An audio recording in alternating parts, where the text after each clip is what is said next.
Hello hello everyone, सबैजनालाई नमस्कार। मेरो आजको भिडियोमा चाहिँ तपाईहरु सबैजनालाई स्वागत छ। आज चाहिँ म एक्लै थिएँ कि त्यस्तै भएर म आफ्नो लागि मात्रै खाना बनाउन लागिरहेको छु। अनि सब्जीमा चाहिँ मैले आलु र बोडी बनाउँदै छु। एकजनाको लागि भएको भएर चाहिँ थोरै देखिरहेको छ है। अब एकजनालाई धेरै बनाउने कुरा पनि भएन नि त, त्यही भएर थोरै नै बनाउँदै छु। अनि यसो खाना बनाउँदै गर्दा चाहिँ मलाई एउटा कुरा मनमा लाग्यो के, त्यही भएर म चाहिँ हजुरहरुसँग यसो शेयर गर्छु भनेर सोचेको है।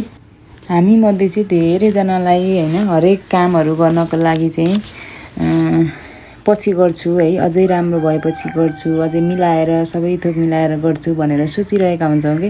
म पनि त्यही सोचिरहेको हुन्थे। तर त्यसरी सोचेर बस्दाखेरि चाहिँ धेरै कुराहरु सुरु गर्न नसकिने रहेछ कि, गाह्रो हुने रहेछ, पछि परिने रहेछ। त्यही भएर आफूसँग जे छ जति छ त्यसबाट नै सुरु गर्नुपर्ने रहेछ।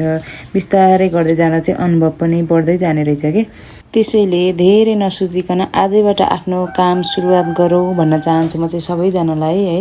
अनि मेरो भिडियो सुरुदेखि अन्तिमसम्म हेर्दिनु भएकोमा तपाईहरु सबैजनालाई धेरै धेरै धन्यवाद। यदि कोही नयाँ साथीहरु हुनुहुन्छ भने मलाई फलो गर्न नबिर्सिनु होला भन्दै आजको भिडियोबाट चाहिँ बाइ बाइ।